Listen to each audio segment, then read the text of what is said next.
Okha station પર આયોજિત કાર્યક્રમમાં ઓખા દહેરાદૂન ઉત્તરાંચલ એક્સપ્રેસને લીલી ઝંડી આપવામાં આવી હતી। નવા રૂપાંતરિત LHB રેન્કના પરિચાલનનો શુભારંભ રાખવામાં આવ્યો હતો, જેમાં દેવભૂમિ દ્વારકા જિલ્લાના ઉપપ્રમુખ મોહનભાઈ બારાઈ, પાલિકા પ્રમુખ ઉષાબેન ગોહેલ અને ભાજપ અગ્રણીઓ દ્વારા ઓખા સ્ટેશનથી ટ્રેનને લીલી ઝંડી આપી શુભારંભ કરવામાં આવ્યો હતો।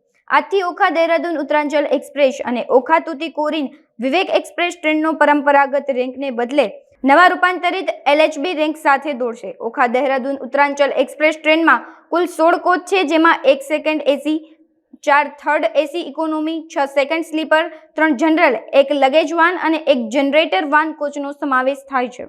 જય દ્વારકાધીશ। આજરોજ ઓખા રેલવે સ્ટેશને આપણી ઓખા દહેરાદૂન જે આપણા ઓખા સ્ટેશનથી દહેરાદૂન તરફ રવાના થઈ રહી હતી, જે રૂટિન ચાલતી હતી, પરંતુ આજ એક રેલવે દ્વારા એને LHB કોચ લગાડીને, એટલે કે અત્યાધુનિક કોચો લગાડીને એને નવેસરથી મૂકવામાં આવી। તો આ છે નરેન્દ્ર મોદીની ગેરંટી ને 9 વર્ષનું સુશાસનનો એક પરિણામ। આપણે જોઈ શકીએ છીએ કે હમણાં થોડા સમય પહેલાં રેલવે દ્વારા જે અમૃત ભારત યોજના હેઠળ 554 રેલવે સ્ટેશનનો જીર્ણોદ્ધાર કરવા જઈ રહ્યા છીએ, જે એક મોડલ બનશે વિશ્વની અંદર, એવા રેલવે સ્ટેશનો પણ બનવા જઈ રહ્યા છીએ। એ જ સમયે હવે જે ટ્રેનો રૂટિન ટ્રેનો ચાલુ છે, એમાં મુસાફરોને એક જાણે પ્લેનમાં સફર કરતા હોય એવો એક સુખદ અનુભવ થાય તેવા કોચો રેલવે દ્વારા લગાડવામાં આવી રહ્યા છે। એ દરમિયાન ઓખાથી હમણાં ટૂંક સમયમાં તુતીકોરીન ટ્રેન જે રવાના થતી હતી, એમાં પણ LHB કોચ લગાડવામાં આવ્યા।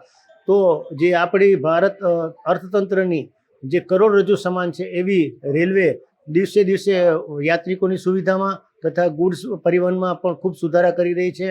તો હું વેસ્ટર્ન રેલવેના ઓખાના સૌ અધિકારીઓને તથા આપણા રેલવે મંત્રીશ્રીને તથા મુખ્યપ્રધાનશ્રી તથા આપણા ગુજરાતના મુખ્યમંત્રીશ્રીને ખૂબ અભિનંદન આપું છું અને અપેક્ષા રાખું છું કે વધુને વધુ સારી આપણી સેવાઓ યાત્રિકોને મળી રહે। વંદે માતરમ।